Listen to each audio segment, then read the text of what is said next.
Hey there, beautiful souls, and welcome to another episode of Empowered You, the podcast where we talk all things healing, growth, and turning pain into power.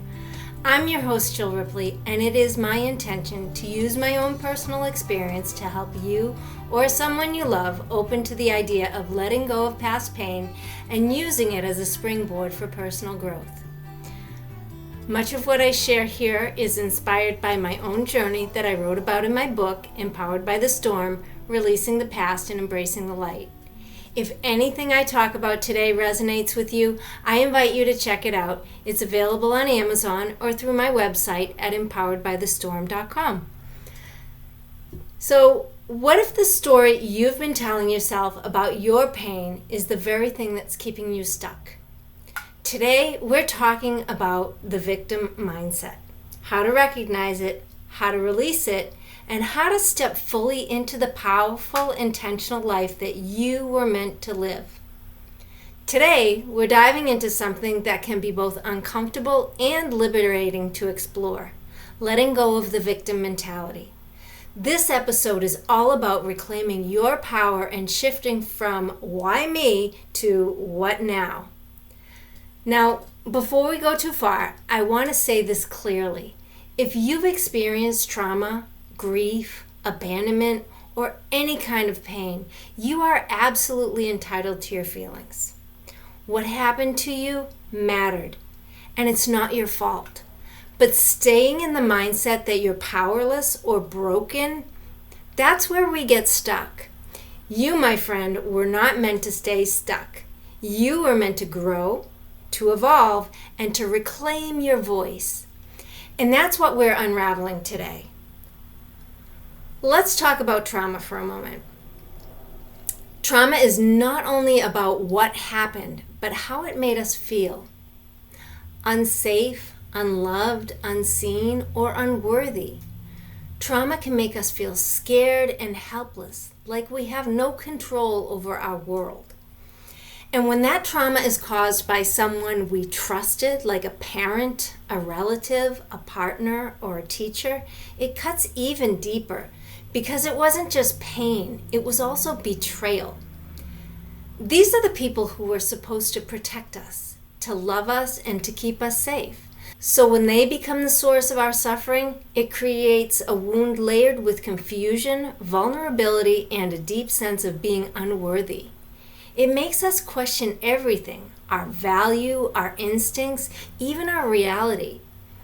That kind of hurt doesn't just scar us emotionally. It distorts the way we see ourselves and others moving forward. It shakes the foundation of trust, not just in others, but in ourselves.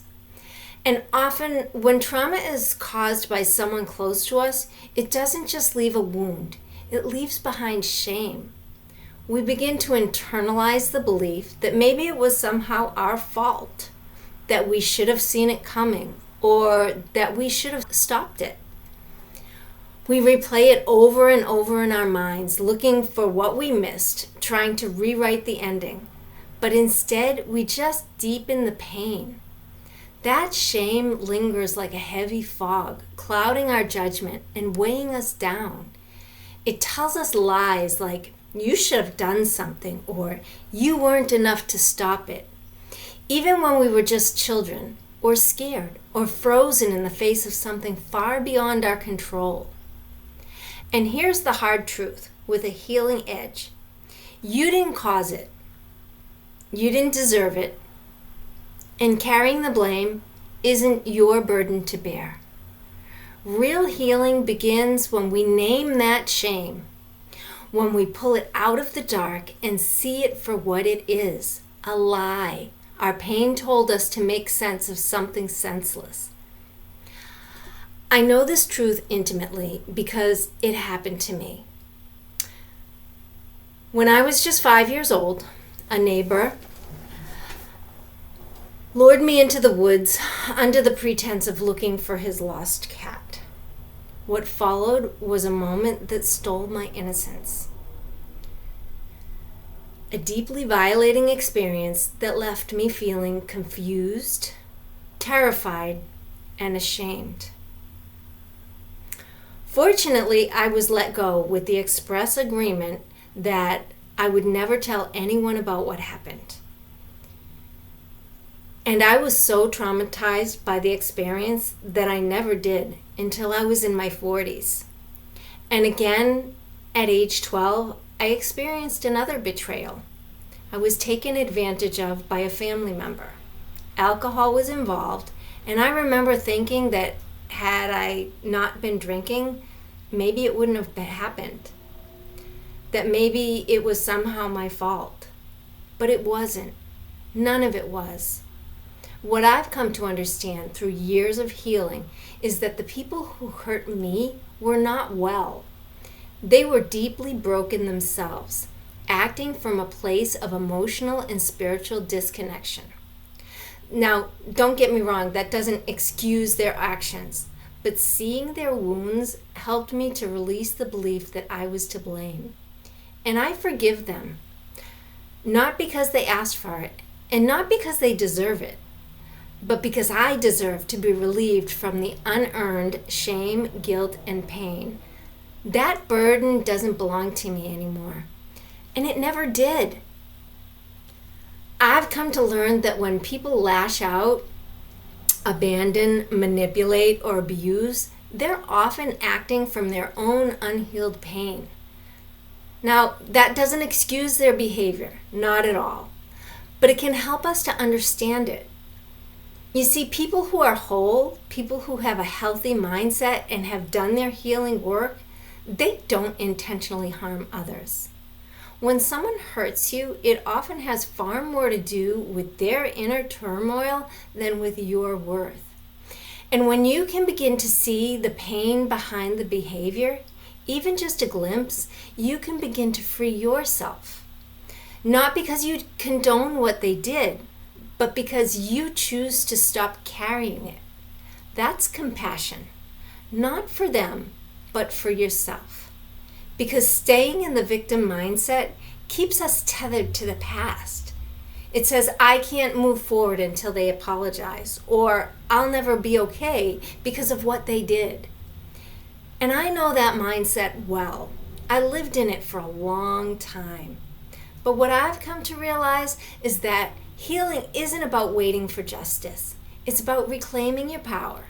It's saying, I get to decide how my story ends.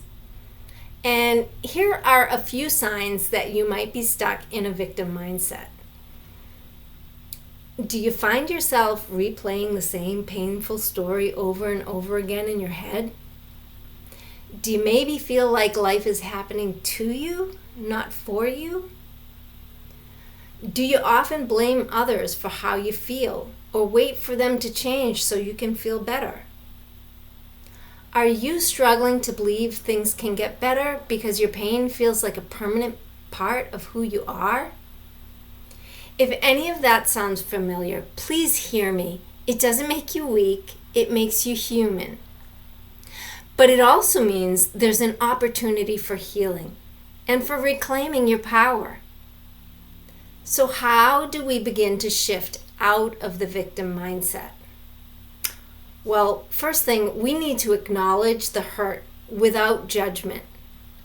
Allow yourself to feel everything, the sadness, the anger, the grief. Let it move through you. Don't let it define you. And then get curious, not stuck. Instead of asking, why did this happen to me? Try asking, what is this here to teach me? For a long time, I lived with the silent ache of what was done to me. The confusion, the shame, the belief that I somehow invited it, or I should have known better. But eventually, through deep healing, I came to see something else. What happened to me was horrific, but it was not the end of my story. It taught me that I am not what happened to my body. I am not bound by the actions of broken people, and I am not damaged goods. I learned that I am resilient, that I have a spirit stronger than fear, and that I could walk through that pain not just once, but again and again, and still choose to love, still choose to trust, still choose life. And if there's anything those experiences taught me, it's that while they shaped me, they never defined me. I don't carry them as weight anymore. I carry them as wisdom. Start identifying the beliefs that keep you small. Maybe it's, I'll never be safe, or I'm unlovable. These beliefs often stem from our pain, but they don't have to stay our truth. These beliefs stem from pain, from moments when something was unsafe or when love wasn't offered freely. But those beliefs don't have to become your life's narrative. So pause and ask yourself, what could I believe instead? Could it be, I'm learning how to feel safe again? Or, I'm lovable exactly as I am? You don't have to jump straight into full confidence or perfect healing. Just reach for the next most loving thought.